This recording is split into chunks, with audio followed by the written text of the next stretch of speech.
'Twas the night before Christmas, when all through the house not a creature was stirring, not even a mouse.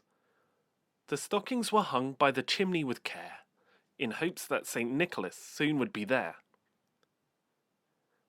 The children were nestled all snug in their beds, while visions of sugar plums danced in their heads, and Mamma in her kerchief, and I in my cap, had just settled our brains for a long winter's nap.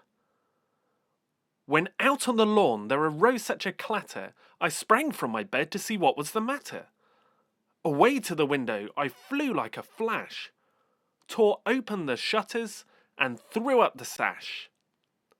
The moon on the breast of the new-fallen snow gave a lustre of midday to objects below, when what to my wondering eyes did appear but a miniature sleigh and 8 tiny reindeer, with a little old driver so lively and quick, I knew in a moment he must be St. Nick.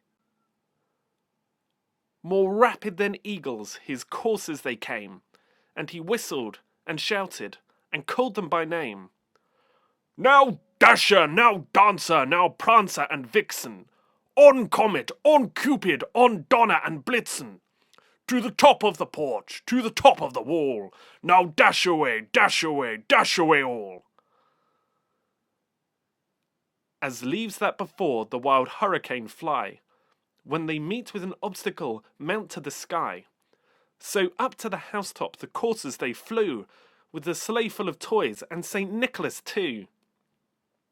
And then, in a twinkling, I heard on the roof the prancing and pawing of each little hoof.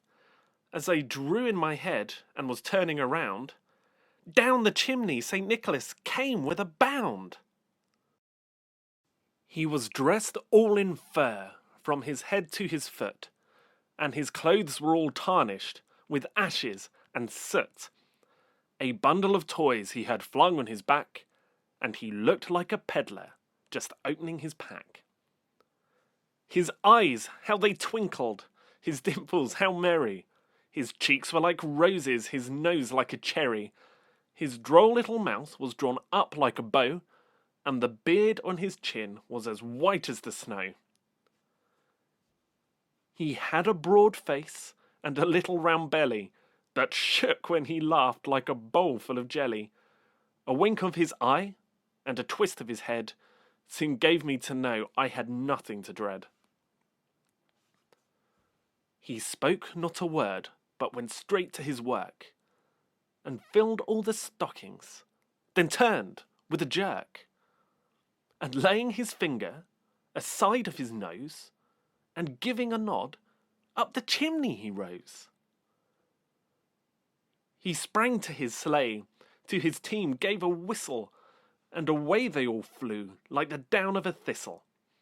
But I heard him exclaim, ere he drove out of sight,